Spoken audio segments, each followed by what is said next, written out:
Hello students, तर आपण या ठिकाणी डिटर्मिनंट नावाचा चॅप्टर सुरू केलेला आहे. त्याचा पहिला पार्ट झालेला आहे, त्याचा दुसरा पार्ट पण झालेला आहे. पहिले दोन्ही पार्ट पाहिल्याशिवाय तिसरा पार्ट तुम्हाला करणं थोडं कठीण आहे. पण आजचा पार्ट सगळ्यात जास्त महत्त्वाचा आहे की डिटर्मिनंटचा यूज होतो कशासाठी. जोपर्यंत तुम्हाला मॅथमॅटिक्सचा यूज कशासाठी होतो हे माहीत नसेल तोपर्यंत मॅथमॅटिक्समध्ये तुम्हाला इंटरेस्ट येणार नाही. जसं की आपण या ठिकाणी जे काही मॅथमॅटिक्स शिकतो ते कुठं अप्लाय करता येते, कुठं त्याचा उपयोग होतो, हे जोपर्यंत तुम्हाला कळणार नाही तोपर्यंत त्या ठिकाणी तुम्हाला मॅथ्समध्ये इंटरेस्ट येणार नाही. तर आपण फिजिक्समध्ये गेलो किंवा मॅथमॅटिक्समध्ये जर गेलो तर तुम्हाला माहीत आहे की काही क्वांटिटीज असतात. क्वांटिटीज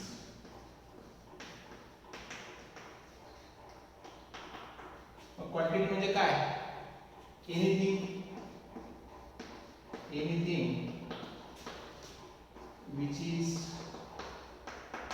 is measurable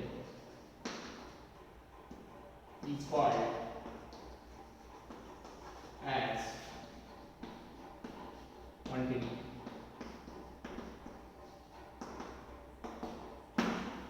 जे काही आपल्याला मोजता येते ते काय? क्वांटिटी. जसं की आपल्याला आपण किती फोर्स लावला तो मोजता येतो. जसं की आपलं वजन किती आहे ते आपल्याला मोजता येते. ओके, आपल्याला करंट किती आहे तो मोजता येतो. त्यानंतर एखाद्या गाडीची व्हेलॉसिटी किती आहे आपल्याला ते मोजता येते. ॲक्सिलरेशन मोजता येते. ओके, वेट मोजता येते, वजन. ओके, मास आणि वेटमध्ये काय फरक आहे ते नंतर आपण पाहूच. ओके, अशा भरपूर क्वांटिटीज आहेत की ज्या आपल्याला मेजर करता येतात, मोजता येतात. लेंथ मोजता येते, जसं की किती किलोमीटर आहे, किती मीटर आहे. आपली हाईट मोजता येते. मग या सगळ्यांना आपण काय म्हणणार? These are the quantities and so more. अजून भरपूर क्वांटिटीज आहेत ज्याचे नाव आपल्याला 11वी सायन्समध्ये, फिजिक्समध्ये पाहायला मिळतील. मग मॅथचा लेक्चर चालू आहे आणि फिजिक्सबद्दल का बोलत आहे?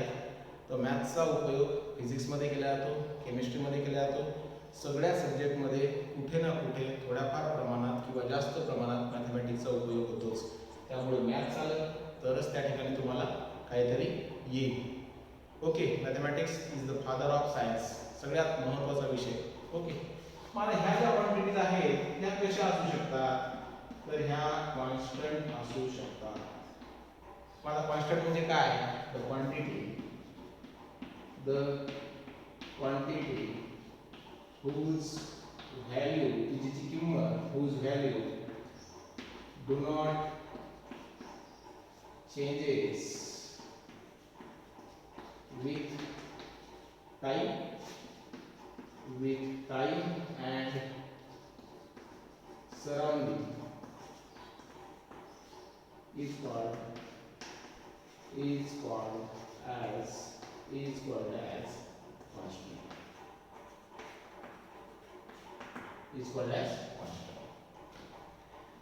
ज्या क्वांटिटीची व्हॅल्यू चेंज होत नाही त्याला मी कॉन्स्टंट म्हणणार. जसं की तुम्ही जर समजा स्वतःचं वेट केलं, ओके, ते वेट केल्यानंतर तुम्हाला लक्षात आलं की तुमचं वेट आज 50 किलोग्रॅम आहे. उद्या केलं तर होऊ शकते 49 भरेल, 49.5 भरेल, होऊ शकते 49 किलो 900 ग्रॅम भरेल, किंवा होऊ शकते 51 किलो भरेल. वाढेल किंवा कमी होणार. म्हणजे आपलं वेट कॉन्स्टंट आहे का? नाही, चेंज होऊन राहिलं. आज वेगळं, उद्या वेगळं, परवा दिवशी वेगळं. पण तेच जर आम्ही जर या ठिकाणी वेट ऑफ टेबल केलं, वेट ऑफ बोर्ड केलं, बोर्डचं वजन आज करून पाहिलं, 5 किलो भरलं. उद्या केलं 5 किलो भरलं. 5 वर्षानंतर केलं 5 किलो भरलं. वेट ऑफ फॅनचं वेट घेतलं. आणि weight of any glass, okay, metallic glass घ्या किंवा या ठिकाणी काचेचा एक ग्लास घ्या, आहे का नाही, त्याचं जर वजन आम्ही करतो तर त्याचं वजन काय राहणार? कॉन्स्टंट. पण या ठिकाणी जर आम्ही आमचं वजन करतो तर ते बदलते. मग या ठिकाणी कॉन्स्टंट क्वांटिटीज कोणत्या हे जर सिंपल एक्झाम्पलवरून लक्षात घ्यायचं असेल तर weight of table constant quantity, कारण ते बदलणार नाही. आणि वेट ऑफ ह्युमन बिंग बदलणार आहे, it is not a constant, जे बदलत नाही. जसं की आम्ही आमच्या खिशात 5 रुपये ठेवले आणि आम्ही या ठिकाणी समजा इथून आफ्रिकेच्या जंगलामध्ये जाऊन उभे राहिलो, इथे पण किंमत त्या 5 रुपयाची 5 रुपयेच आहे. आणि आफ्रिकेच्या जंगलात जाऊन जरी उभे राहिलो तरी त्या ठिकाणी किती आहे? 5 रुपये आहे. म्हणजे वेळेनुसार त्या 5 रुपयाची किंमत 5 रुपये झाली. त्यानंतर सराउंडिंग नुसार म्हणजे जर आम्ही पोझिशन जरी बदलली, मी समजा या ठिकाणी शिकून राहिलो वाशिमला, उद्या अकोल्याला गेलो, त्याची किंमत 5 रुपये. तेच 5 रुपये घेऊन अमरावतीला गेलो, सराउंडिंग बदललं किंवा जागा बदलली तरी देखील त्याची किंमत किती राहणार आहे? 5 रुपये राहणार आहे. म्हणजे जर मी एक चेअर घेतली, तिचं वजन 7 किलो भरलेलं आहे. ओके, 7 किलो नसते, 7 किलो भरलेलं आहे. ओके, 7 किलो भरलं. प्लास्टिकची चेअर जी आपल्या घरात असते नॉर्मली प्रत्येकाच्या, 7 किलो भरलं तिचं वजन. मी सराउंडिंग बदललं, अमरावतीला गेलो, 7च किलो भरलं. सराउंडिंग बदललं, काश्मीरला गेलो, 7च किलो भरलं.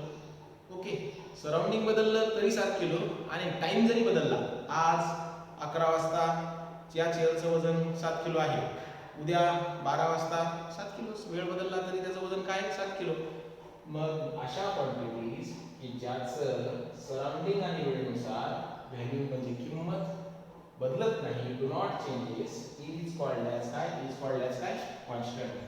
दे आर, सगळ्यात महत्त्वाचं हे तुम्हाला लिहून घ्यायचं आहे, दे आर डिनोटेड बाय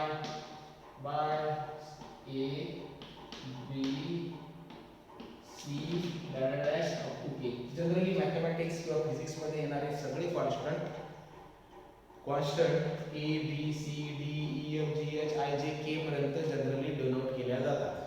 भरपूर वेळा याच्या समोरच्या अल्फाबेटने डिनोट केल्या जातात, पण त्या ठिकाणी मेन्शन केले जाते की it is a constant. Okay, याला तुम्ही A, B, C, D dash capital K capital अल्फाबेट्सने डिनोट करू शकता, no problem. What is mean by constant? The quantity. Quantity म्हणजे काय? की जे मोजता येते, anything which is measurable. Gravity मोजता येते. ओके, मग काय झाली? क्वांटिटी झाली. फोर्स मोजता येतो, इनर्शिया मोजता येतो. हे जे सगळे शब्द तुम्ही पाहून राहिले हे काय आहेत? करंट मोजता येते. लाईटची इंटेन्सिटी, इंटेन्सिटी म्हणजे त्याची तीव्रता किती आहे. जसा की मेणबत्तीचा लाईटची इंटेन्सिटी कमी आहे, कमी दिसते आपल्याला. जर आम्ही बल्ब घेतला, इंटेन्सिटी जास्त. सनच्या लाईटची तीव्रता, प्रकाश देण्याची जास्त, इंटेन्सिटी मोजता येते. टेम्परेचर मोजता येते, क्वांटिटी. ओके, जे काही आपल्याला मोजता येते ती काय झाली? क्वांटिटी. मग आता या ठिकाणी भरपूर शब्द तुम्हाला पाहायला भेटणार. मग आता ती क्वांटिटी कॉन्स्टंट आहे म्हणजे त्याची किंमत फिक्स राहते का बदलते, त्याच्यावरून ठरणार की कॉन्स्टंट क्वांटिटी आहे का व्हेरिएबल क्वांटिटी आहे. व्हेरिएबल, दुसरी डेफिनेशन, तिसरी व्हेरिएबल. सेम डेफिनेशन लिहायची आहे. The quantity whose value changes with the time is called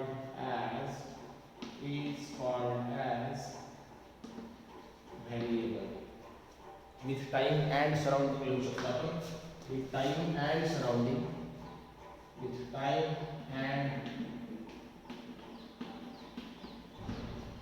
surrounding is called as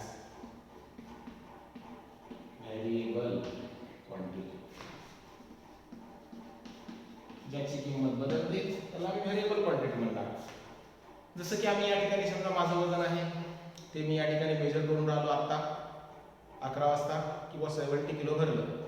तेच जर मी संध्याकाळी 6 वाजता जर मोजलं, जर जेवलेला असलो तर जास्त भरेल, जेवलेला नसलो तर थोडंफार कमी भरेल, पण फ्लक्च्युएशन थोडंफार येणार म्हणजे येणार, थोडंफार मायनर फ्लक्च्युएशन येणार. इथं आहे वेगळं भरणार. अमरावतीला गेलो, जास्त वेळ लागेल किंवा कमी वेळ लागेल, तर या ठिकाणी बदलू शकते. जाण्या वेळेनुसार आपलं वजन काय होते? बदलते. मग इट इज अ काय? Variable quantity.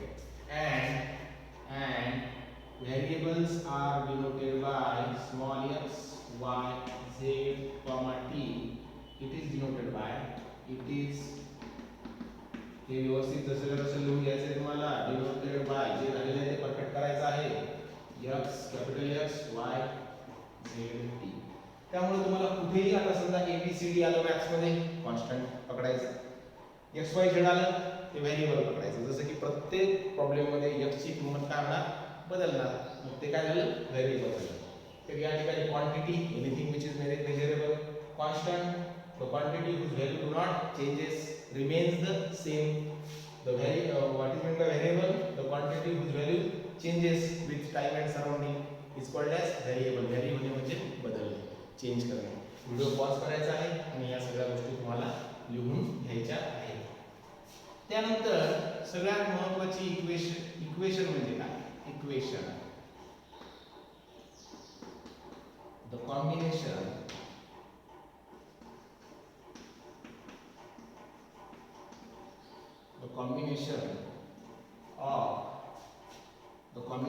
of the collection, काही शब्द वापरू शकतात. बेसिक डेफिनेशन आहे the collection of constant and variable is called as equation. Simple basic definition आहे. मॅथमॅटिकली परफेक्ट नाही लिहिली कारण बेसिकली समजण्यासाठी. ओके, मॅथमॅटिकली परफेक्ट लिहिली तर समजायला हार्ड होईल. मॅथमॅटिकली परफेक्ट लिहूच आपण काही दिवसानंतर, पण सोप्यापासून सुरुवात करू. थोडं थोडं समजून घेत समोर जाऊ. आता मला एक इक्वेशन लिहायचं. मी काय केलं?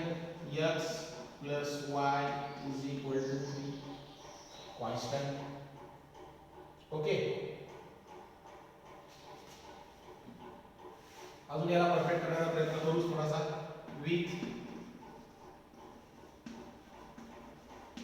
mathematical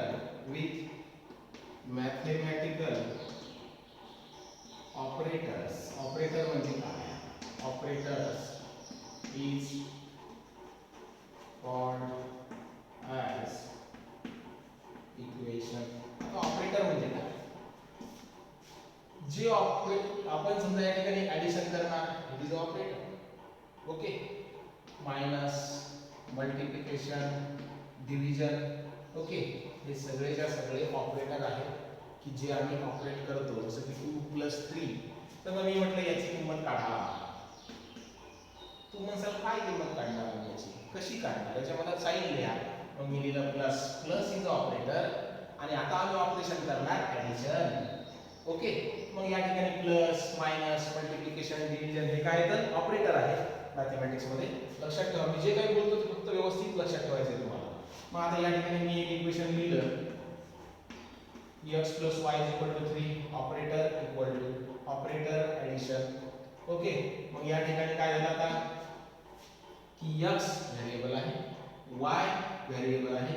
व्हेरिएबलचं ऍडिशन केलेली आहे म्हणजे ऑपरेटर कोणता आहे? ऍडिशन. व्हेरिएबलची ऍडिशन केलेली आहे आणि ती ऍडिशन इक्वल टू किती आलेली आहे? 3. 3 is what? Constant. 3 is what? Constant. 3 ची व्हॅल्यू 3 राहणार, किंमत बदलणार नाही. x ची किंमत बदलणार, x ची व्हॅल्यू बदलणार, y ची व्हॅल्यू बदलणार.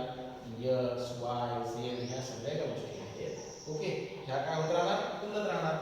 याच इक्वेशन मध्ये इथं काय आहे? याला असं लिहू शकतो आपण ax + by = समजा 4 आलं. a काय आहे? Constant whose value do not changes. b काय आहे? कॉन्स्टंट, त्याची व्हॅल्यू चेंज होणार का? नाही. या ठिकाणी तुम्ही इथं प्लसचं राहिलं मायनस पण वापरू शकता. हे सगळं काय आहे? इक्वेशन. या इक्वेशनचं काय काम आहे, कशा प्रकारे आले, काय आले ते आपण हळूहळू आता बघणार आहोत. आजचा टॉपिक खूप जास्त महत्त्वाचा आहे. खूप जीव ओतून फार लक्ष देऊन तुम्हाला पाहणं आहे. रिपीट लेक्चर्स बघा आणि व्यवस्थित गोष्टी बेसिकली प्रिपेअर व्हा. तर मग आता या ठिकाणी हे झालं. याला तुम्ही असं लिहू शकता ax² + bx + c = 0. हे तुम्ही पाहिलेलं आहे. Quadratic equation class 10. x + y ax + by ax + by ax - by = 4. हे पण तुम्ही पाहिलेलं आहे. लिनियर इक्वेशन म्हणजे याला आम्ही क्वाड्रॅटिक इक्वेशन म्हणणार, याला लिनियर म्हणणार का? ओके, ते पण पाहू. मग what is mean by equation? The combination और collection of constant and variable with mathematical operators is called as what? Equation. ह्या डेफिनेशन तुम्हाला लिहून घ्यायच्या आहेत. हे झाले तुमचे या ठिकाणी एक्झाम्पल. हे सगळं जसं तसं व्हिडिओ पॉज करून लिहून घ्यायचं आहे आणि लक्षात ठेवायचं आहे. Okay, now what is mean bye linear?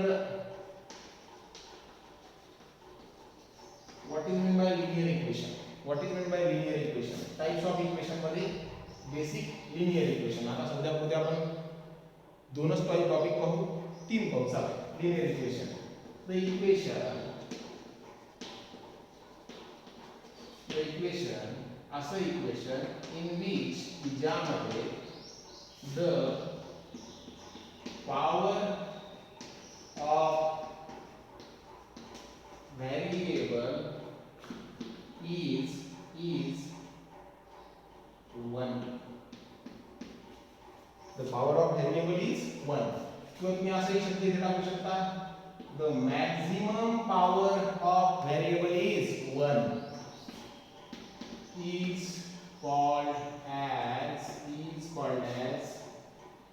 linear equation. Example: x is equal to 1, x plus y is equal to 2, x plus 2y minus z is equal to 0. Variable काय आहे x.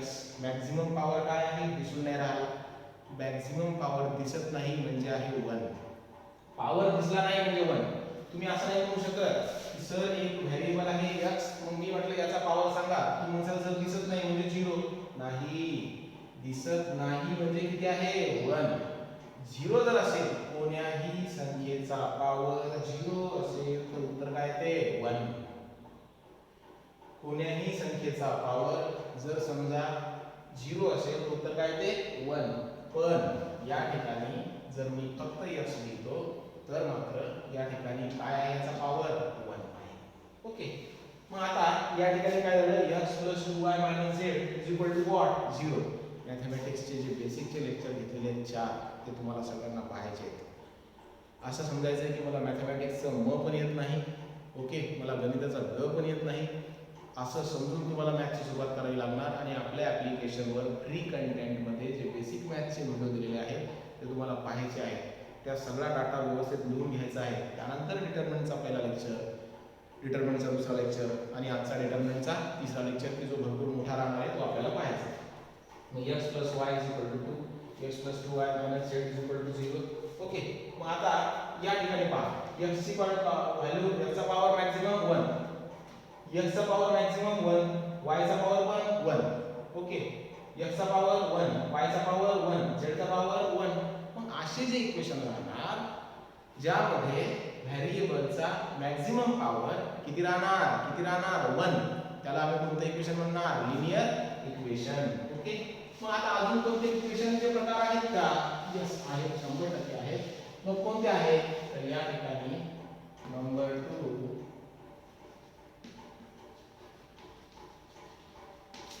Quadratic equation. Number 2 quadratic equation. Quadratic equation काय, same definition, same language. The equation, short form of equation, the equation in which the maximum power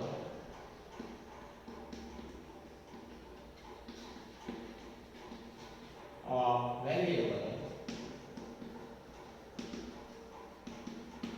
is, the maximum power of variable is 2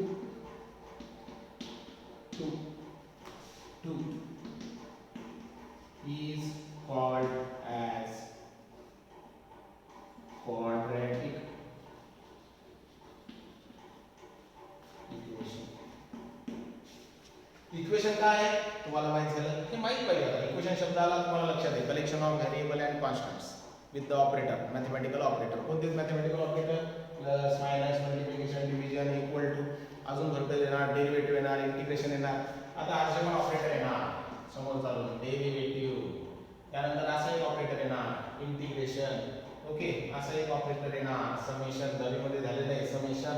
सम म्हणजे सगळ्यांची बेरीज. हे काय आहे, हे mathematical operator आहेत. हे सांगते आम्हाला ॲडिशन करा, हे सांगते सबट्रॅक्शन करा, हे सांगते मल्टिप्लिकेशन करा. ओके, मग आम्ही याचं कलेक्शन जर केलं, बेसिकली त्याला इक्वेशन म्हणणार.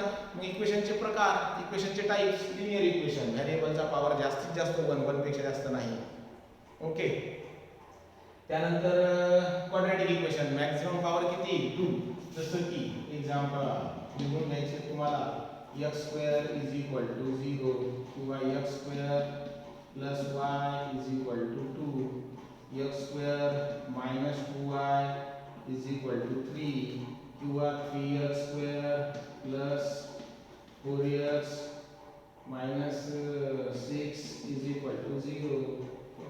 -6 काही पण. आता या सगळ्या इक्वेशन मध्ये तुम्ही जर लक्ष दिलं, व्हेरिएबलचा मॅक्सिमम पॉवर 2, व्हेरिएबलचा मॅक्सिमम इथे पॉवर 1 पण आहे, पण मॅक्सिमम सगळ्यात मोठा कोण आहे? 2. ओके, x हे y, y चा पॉवर 1, मॅक्सिमम किती आहे? 2. x चा पॉवर मॅक्सिमम किती आहे? 2. x चा पॉवर 1 पण आहे, पण तुम्हाला मॅक्सिमम पॉवर पाहायचा मोठ्यात मोठा. ओके, मग या ठिकाणी हे इक्वेशन जे आले, अशा प्रकारचे जे इक्वेशन आहे ना, ते इक्वेशन कोणते ना? Quadratic equation. मग मी तुम्हाला केव्हाही विचारलं की हे अशा ज्याचा पॉवर मॅक्सिमम 2 आहे, तो कोणतं इक्वेशन झालं? Quadratic equation. ज्याचा पॉवर मॅक्सिमम किती आहे? 1, ते इक्वेशन कोणतं झालं? या ठिकाणी लिनियर इक्वेशन. अजून कोणते इक्वेशन आहेत का? आहेत, 100% आहेत. सगळ्यात महत्त्वाचं आणि बेसिक शेवटचं पॉलिनॉमियल इक्वेशन. पॉलिनॉमियल इक्वेशन कशाला म्हणतात? The equation in which same definition, same the power, the maximum power of variable is 3 or greater than 3. Greater than 3. Okay. Is called, त्या इक्वेशनला is called as, इथे maximum शब्द नाही आहे तरी चालेल. The equation in which the power of variable is 3 or greater than 3 is called as polynomial equation. Is called as what? Polynomial equation. जसं की x cube plus 3xy किंवा या ठिकाणी 3x square minus 2x plus 1 is equal to what? 0. व्हेरिएबलचा power 1 पण आहे, व्हेरिएबलचा power 2 पण आहे, व्हेरिएबलचा पॉवर 3 आहे, व्हेरिएबलचा पॉवर 1 आहे, तर लिनियर म्हणणार का? नाही, कारण मॅक्सिमम किती आहे? 2. 1 पेक्षा मोठा कोण आहे? 2. मग याला क्वाड्रॅटिक म्हणणार का? नाही, कारण 2 पेक्षा जास्त कोण आहे? 3. मग याला काय म्हणणार? Polynomial equation. मी जर म्हटलं x to the power 4 plus 1 is equal to 0, समजा मी असं म्हटलं, मग तुम्ही याला काय म्हणणार? तर या ठिकाणी x to the power 4 plus 1, व्हेरिएबलचा मॅक्सिमम पॉवर 4, 1 आहे का? नाही, म्हणजे लिनियर नाही. 2 आहे का? नाही, म्हणजे क्वाड्रॅटिक नाही. मग 3 आहे का? नाही, 3 पेक्षा मोठा आहे का? हो. कोणता? 4. म्हणजे कोणतं इक्वेशन आहे? Polynomial equation. सिंपल. मग या ठिकाणी आता तुम्हाला मी म्हटलं की x to the power 5 plus 5x to the power 4 minus 2x plus 1 is equal to 0. Maximum power 1 आहे का? नाही, त्याच्यापेक्षा मोठा. 4 त्याच्यापेक्षा मोठा. 5 म्हणजे ग्रेटर दॅन काय? 3 किंवा 3 किंवा ग्रेटर दॅन 3 आहे का? हो. म्हणजे कोणतं इक्वेशन झालं? Polynomial equation. ह्या सगळ्या डेफिनेशन तुम्हाला व्यवस्थित एका वहीमध्ये लिहून ठेवणं आहे. जन्मभरासाठी कामायणारी गोष्ट आहे ही. गोष्ट आताच नाही, लाईफ लॉंग. बेसिक कन्सेप्ट काय आहे, इक्वेशनचं म्हणणं काय आहे, इक्वेशन म्हणजे काय, लिनियर इक्वेशन म्हणजे काय, व्हॅरिएबल म्हणजे काय, त्या गोष्टी जोपर्यंत तुम्हाला माहीत नसणार तोपर्यंत तुम्हाला त्या ठिकाणी काहीच कळणार नाही. व्हिडिओ पॉज करणे आणि लिहून घेणे. एक व्हिडिओ 50 वेळा जरी पाहिला तर ती काही 50 पट लागणार नाही. जेवढी प्रॅक्टिस करसाल तेवढा या ठिकाणी तुमचा फायदा आहे. ओके. मग आता क्रॅमर्स रूलचं काय म्हणणं आहे? क्रॅमर्स रूलचं असं म्हणणं आहे की जर आम्ही या ठिकाणी इक्वेशन घेतले a1x plus b1y plus c1z is equal to d1, equation number 1. कोणतं इक्वेशन आहे? लिनियर, क्वाड्रॅटिक का पॉलिनॉमियल? व्हेरिएबलकडे बघा. Maximum power 1, maximum power 1, maximum power 1 म्हणजे कोणतं इक्वेशन आहे? Linear equation. बरं, कॉम्बिनेशन आहे का व्हेरिएबल आणि कॉन्स्टंटचं? हो. a1 constant, b1 constant, c1 constant, d1 constant. मग या कॉन्स्टंट जागेवर काय येणार? नंबर येणार. 2x 3y 5z is equal to 6. Okay. A B C D काय आहेत? नंबर आहेत. मग आता या ठिकाणी आम्ही दुसरं इक्वेशन घेतलं a2x plus b2y plus c2z is equal to d2, equation number 2.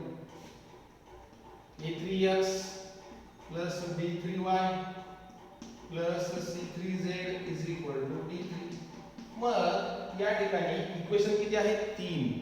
1 2 3 variable किती आहेत 1 2 3 x y z variable unknown आहेत माहित नाहीत नोन म्हणजे माहित असणारे ABCD च्या व्हॅल्यू आम्हाला माहित आहेत पण x y आणि z च्या व्हॅल्यू आम्हाला माहित नाहीत x y z are unknowns तीन अननोन असतील तर आम्हाला तीन इक्वेशन पाहिजे आम्ही त्याच्या किमती काढू शकतो 2 अननोन असतील तर दोन इक्वेशन पाहिजे आम्ही त्याच्या किमती काढू शकतो व्हॅल्यू काढू शकतो ओके मग या ठिकाणी अननोन किती आहेत 1 2 3 तर आमच्याकडे तीन इक्वेशन आहेत का हो तर ह्या किमती काढायच्या कशा जर आमच्याकडे तीन लिनियर इक्वेशन्स आहेत लिनियर इक्वेशन तुम्हाला माहित झालं काय आहे ते तिन्ही लिनियर आहेत कारण maximum power of x y z maximum power of variable is what 1 मग आता मला माहित झालं मग क्रॅमर्स म्हणतो की आता मी तुम्हाला शिकवणार की या ठिकाणी तुम्हाला किमती काढायच्या कशा ओके मग आता क्रॅमर्स रूलचं म्हणणं आहे की तुम्हाला x ची जर किंमत काढायची असेल तर त्याचा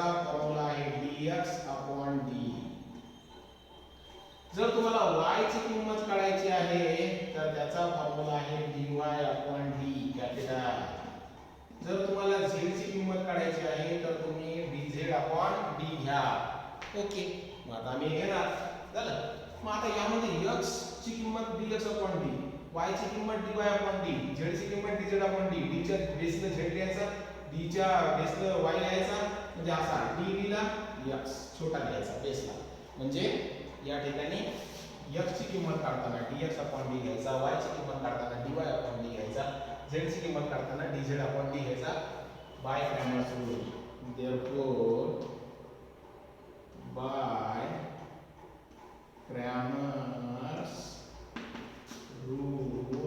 by Cramer's rule x is equal to this y is equal to this हे झाले फॉर्म्युले मग d ची d म्हणजे काय x चे कॅपिटल D कुठेच नाहीये dx म्हणजे काय dy म्हणजे काय dz म्हणजे काय आता सोपं होऊन जाईल तुम्हाला सगळं येऊन जाते ऑटोमॅटिक आन्सर काढला तुम्हाला dx/d चा भागाकार करायचा dy/d चा डिव्हिजन घ्यायचा dz ला d ने भागायचं म्हणजे या ठिकाणी फक्त डिव्हिजन करायचं बाकी सगळं तुम्ही केलेलं आहे कसं सर मग पहा जर तुम्हाला d ची किंमत काढायची असेल तर पहिल्या कॉलम मध्ये x चे कोएफिशिएंट लिहा x चे कोएफिशिएंट म्हणजे काय व्हेरिएबल सोबत आलेल्या टर्मला आम्ही कोएफिशिएंट म्हणणार व्हेरिएबल सोबत आलेल्या नंबरला व्हेरिएबल सोबत आलेल्या कॉन्स्टंटला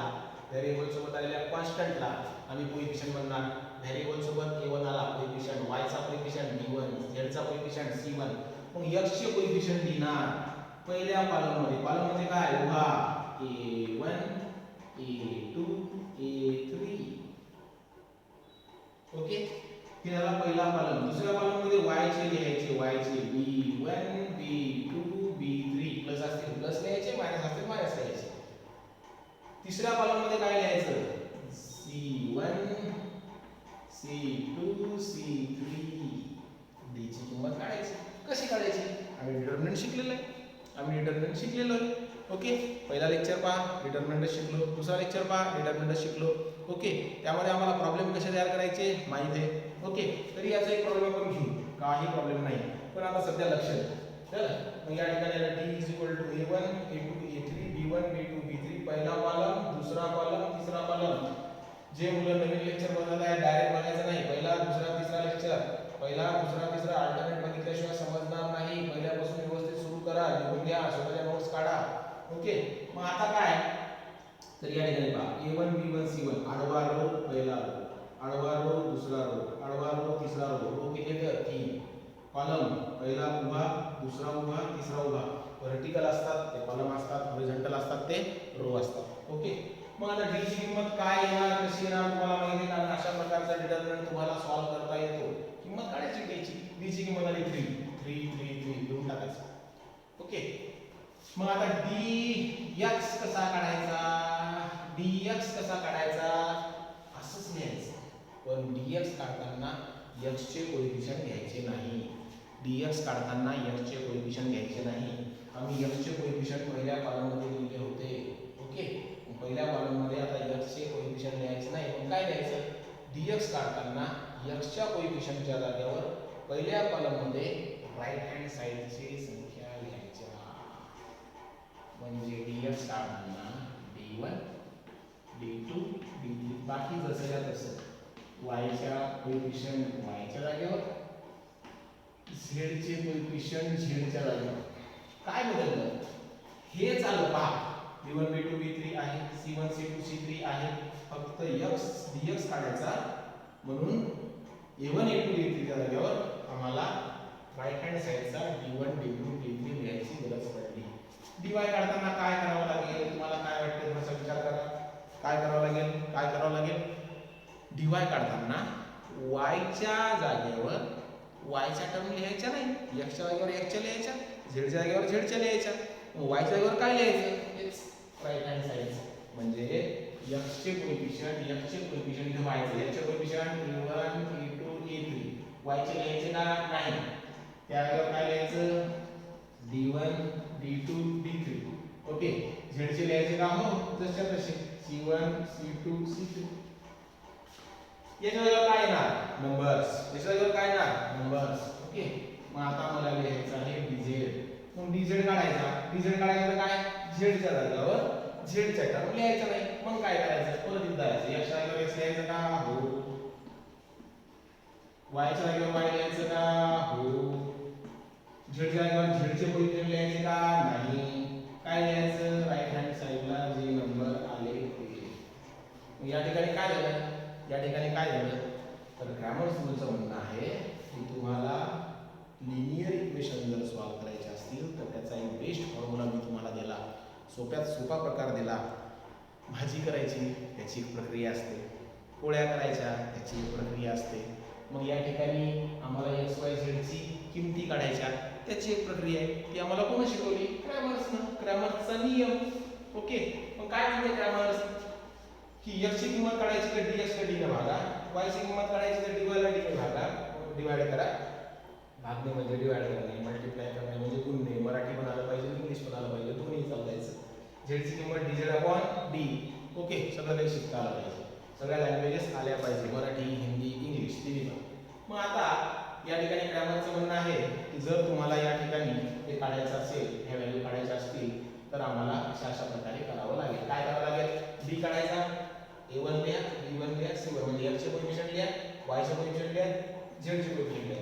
dx काढायचा, x चे लिहू नका, dy काढायचा, y चे लिहू नका, dz काढायचा, z चे कोएफिशियंट लिहू नका. कोएफिशियंट म्हणजे काय व्हॅल्यू सोबत आलेले व्हेरिएबल सोबत आलेले नंबर म्हणजे कोएफिशियंट. ओके मग आता या ठिकाणी सगळ्यात महत्त्वाची गोष्ट ही आहे की आम्हाला कळालं की डिटर्मिनंट लिहायचे कसे, सॉल्व कसे करायचे आम्हाला चांगल्या रीतीने माहिती आहे, कारण आम्ही या ठिकाणी व्यवस्थितरित्या ते सॉल्व केलेले आहेत आणि तुम्हाला आता ते सॉल्व व्यवस्थित अजून करायचे आहेत. ओके तर आता आपण एक प्रॉब्लेम पाहू.